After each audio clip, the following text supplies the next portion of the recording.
सगळ्यांना किस्सा सांगेल, म्हणजे कदाचित तो इथल्या कुणालाच माहिती आहे, आमच्या दोघांनाच माहिती आहे. ज्या वेळेला 2019ची विधानसभेची निवडणूक लागली आणि त्यावेळेला अण्णाही भाजपमध्ये होता, मी तर भाजपमध्येच होतो, आमचे बाळाभाऊ विद्यमान इथे आमदार होते, मंत्री होते. अण्णाची स्वाभाविक अपेक्षा होती की मला उमेदवारी मिळावी म्हणून तो प्रयत्न करत होता. आता खरं तर मामा भाचेंचं मला आज तागत गणितच कळलं नाही. मला कळतच नाहीत मामा भाचे दुसऱ्याला मामा बनवतात का काय. लय हातवर आले, लय हातवरती आले. पण मला असं वाटतं की मला तो प्रसंग आजही आठवतो की मैत्री काय असते.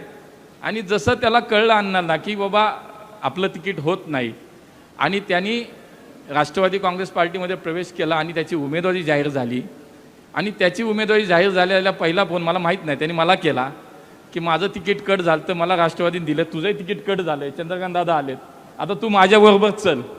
मी म्हटलं बाबा मी एक दिल्या घरी सुखी आहे, तू जाऊ नकोस. तो म्हणला नाही ना, आता मी परतीचे दोर कापले. हीच भाषा होती त्याची, परतीचे दोर मी कापले म्हणला.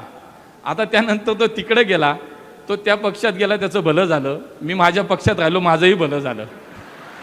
पण ही मैत्री अशी असते की अशा वेळेला त्याला माझी आठवण झाली की बघ तुझा पण आता मतदारसंघ गेला, दादा आले, आता तू पण चल, दोघं एका वेळेला आमदार हो. पण ठीक आहे, नियतीने ठरवलं होतं तू इथं काम करायचं, मी तिकडे काम करायचं.